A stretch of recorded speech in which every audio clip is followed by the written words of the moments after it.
You ever been in the living room where the air got thick and nobody said a word? Not a fight, not an argument, just silence.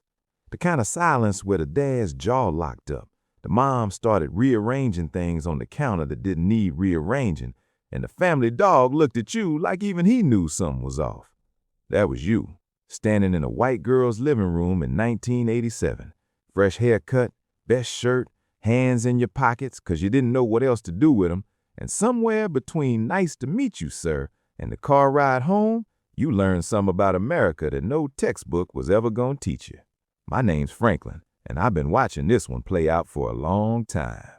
A lot of you grew up in neighborhoods and schools where you were one of a handful of black kids, maybe the only one. And when you hit that age, 13, 14, 15, where your brain started paying attention to girls, the girls around you happened to be white. You didn't pick them off a list. You liked who you liked, and who you liked was sitting next to you in third period English. But the world had opinions. See, in 1983, Gallup ran a poll, asked Americans straight up, do you approve of marriage between black people and white people? Only 43% said yes. That means the majority of the country, your teachers, your neighbors, the parents of the girl you were calling on the phone after 9 o'clock thought what you were doing was wrong. Not illegal anymore, just wrong. And you had no idea those numbers existed. You were 15. You just thought a dad was mean. Now here's where it gets funny, because a lot of you handled that first visit to her house like it was a job interview. You showed up early, you said sir and ma'am like somebody coached you. You complimented the house, even if it looked like every other house on the block. You did everything right, and her dad still looked at you like you'd walked in carrying a criminal record instead of a box of candy. Some of you remember the handshake. You put your hand out, firm, like your uncle taught you, and her dad either squeezed too hard or barely touched your fingers. Either way, you got the message. But the mom was a different situation. A lot of you will remember the mom being polite, almost too polite, asking you questions like she was filling out a form. So, what do your parents do? What school do you go to? What do you plan on doing after high school? Meanwhile, the girl is standing there trying to speed the whole thing up so y'all can leave, and you're answering every question like your freedom depends on it. Because in your head, it kind of did. A lot of black boys in that era understood something early. You were being auditioned, not just as a boyfriend, as a representative. You weren't just dating someone's daughter. You were on trial for your whole race. And if you messed up, it wasn't just you who failed. It was every black boy who came after you. That's a wild amount of pressure for a 10th grader who just wanted to go to the movies. Now, flip it. Let's talk about what happened at your house. Some of you brought her home, and your mom looked at her, looked at you, and then looked at her again. Didn't say anything rude, didn't make a scene, but later that night, you got the talk. Not the talk, the other talk. The one where somebody in your family, mom, dad, auntie, older cousin, said something like, she seems nice, but you know white girls are different, right? And you said, different how? And they said, you'll see. That was the whole explanation, you'll see, like you were supposed to decode the rest on your own. A lot of homes had that reaction, not hostile, not forbidden, just skeptical, like they'd seen this movie before and they already knew how it ended. And what they were really saying, without saying it, was that the world was going to treat you differently for this, and they wanted to make sure you understood what you were walking into. Because they did. They knew what that pairing looked like to people who still remembered Jim Crow. They weren't mad at you. They were scared for you. But you were 16. You weren't thinking about Jim Crow. You were thinking about Friday night. Now, let's talk about your boys.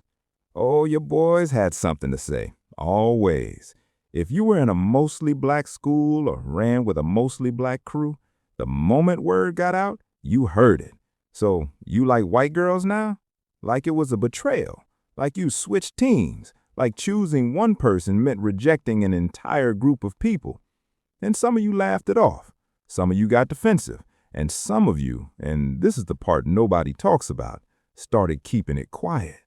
You wouldn't mention a name around certain friends. You wouldn't walk the halls holding hands.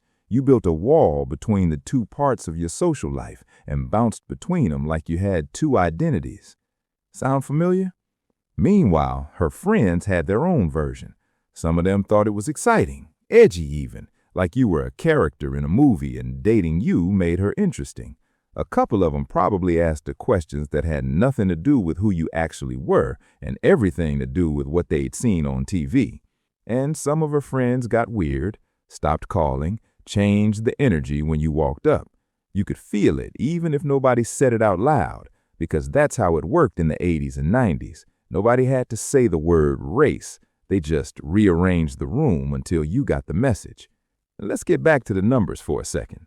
By 1990, Pew Research found that 63% of non-black adults said they'd oppose a close relative marrying a black person. 63%. That's not some fringe opinion. That's the majority of white America saying, not in my family. And your girlfriend's parents was somewhere in that number. You just didn't have the data to prove it.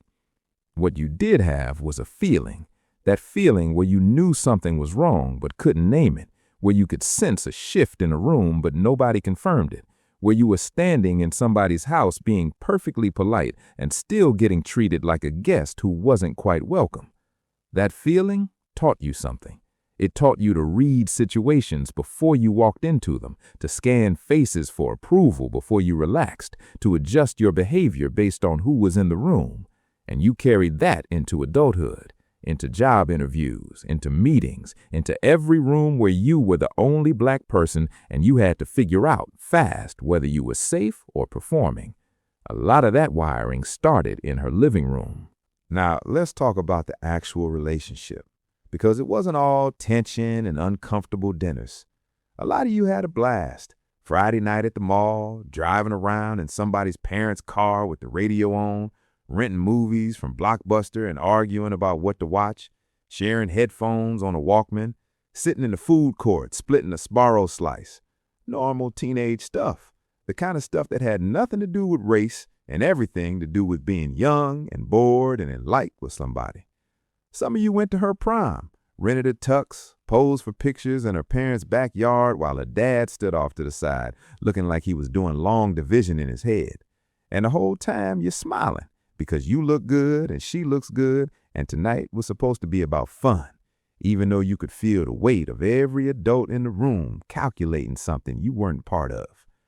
Some of you went to concerts together, discovered music that wasn't on your radar. She put you on to something, you put her on to something, and for a little while you had this thing that belonged to just the two of you, just two people figuring out what they had in common. And then there were the car rides. A lot of you remember driving through certain neighborhoods and noticing the stairs, or pulling into a gas station and feeling like the whole place shifted. You didn't talk about it. You just turned the music up and kept driving. Because what were you going to say? Hey, that guy at Pump 3 looked at us weird. You were 17. You just wanted to get to the party. But your brain was filing all of it away. Every look, every pause, every time somebody's tone changed when they realized you were together. You were building a database of micro situations that told you where you were welcome and where you weren't. And that database is still running right now in 2026. Every time you walk into a room and do a quick scan before you sit down, that's the same software from 1989. Now, here's the part that's actually kind of wild. By the time the 90s hit, the world started catching up to where you already were. Interracial couples started showing up in movies. TV got a little more comfortable with it. And then somewhere around 1997, Gallup said the majority of Americans, finally, after decades, approved of black-white marriages, 64%. You've been doing this since 1986, and America just got there in 1997. So when people now talk about interracial relationships like they no big deal, and for younger people they mostly aren't, a lot of you sit there with this quiet thing in your chest. This thing that says, yeah, it's easy now, but it wasn't easy when I was doing it. You were the version that had to survive the transition. You dated across the line when the line was still electric, and nobody gave you a medal for it. Nobody wrote an article about your bravery. You just went to Blockbuster on a Friday night and hoped nobody made it weird. A lot of those relationships didn't last, Most high school relationships don't, but the ones that did, the ones that turned into marriages, those couples had to navigate something that most people never think about. Holidays. Whose family do you visit? How does Thanksgiving work when one side of the table still isn't sure about you? How do you raise kids when your in-laws still flinch at certain conversations? The census says there were about 167,000 black-white married couples in 1980. By 2010, that number had jumped to 558,000. That growth didn't happen because the world got nicer. It happened because people like you made a choice and stuck with it, even when the math said most of the country wasn't behind you. And some of those relationships didn't end because of race. They ended because you were 17 and you didn't know what you were doing. She didn't either. You grew apart. You went to different colleges. You moved. Life happened. And years later, some of you looked her up on Facebook just to see, not because you wanted something back, just because she was part of a chapter that shaped you in ways you didn't fully understand until you were 40. Here's what a lot of black Gen X men who dated white girls figured out eventually. The girl was only part of the equation. The rest of it, all of it, was what the world projected onto you for being with her. The stares, the interrogations, the loyalty tests from your own people, the suspicion from her people. All of that was coming from outside, and you had to decide every day whether the person sitting next to you was worth the noise. Most of you decided she was, at least for a while. And in that time, you learned things about yourself that you wouldn't have learned any other way. You learned where your own family's limits were. You learned how to read a room in seconds. You learned that love, or whatever the teenage version of love is, doesn't exist in a vacuum. It exists inside a country with opinions, and those opinions will show up uninvited, sit down at your dinner table, and stay as long as they want. Pew Research tracked this over decades. In the late 1980s, when Gen X was first hitting dating age, about 2/3 of the generation said it was all right for black and white people to date. That means 1/3 of your own generation, the people in your homeroom, thought it wasn't. By the time the last Gen X's turned 18, that number climbed to 85%. But you didn't get to wait for the number to move. You were already in it. And that's the thing about Gen X. You were always early, always ahead of the curve on something the rest of the country was still arguing about. You just never got credit for it because you did it quietly on a Friday night with a rented movie in somebody's parents' car. That's the most Gen X thing about this whole story. You lived through something that was historically significant, and your main concern was getting home before curfew. One more thing. A lot of you are dads now, and some of you have sons, and those sons are dating whoever they want, and nobody blinks. They'll never stand in a living room where the air gets thick just because they showed up. They'll never rehearse a handshake or practice saying sir in the mirror before meeting someone's father.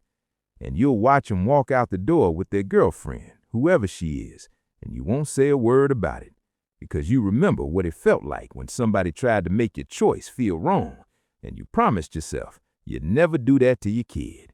That might be the best thing you carried out of that living room. Hold up, before you run up out of here, let me know in the comments, what do you want me to talk about next?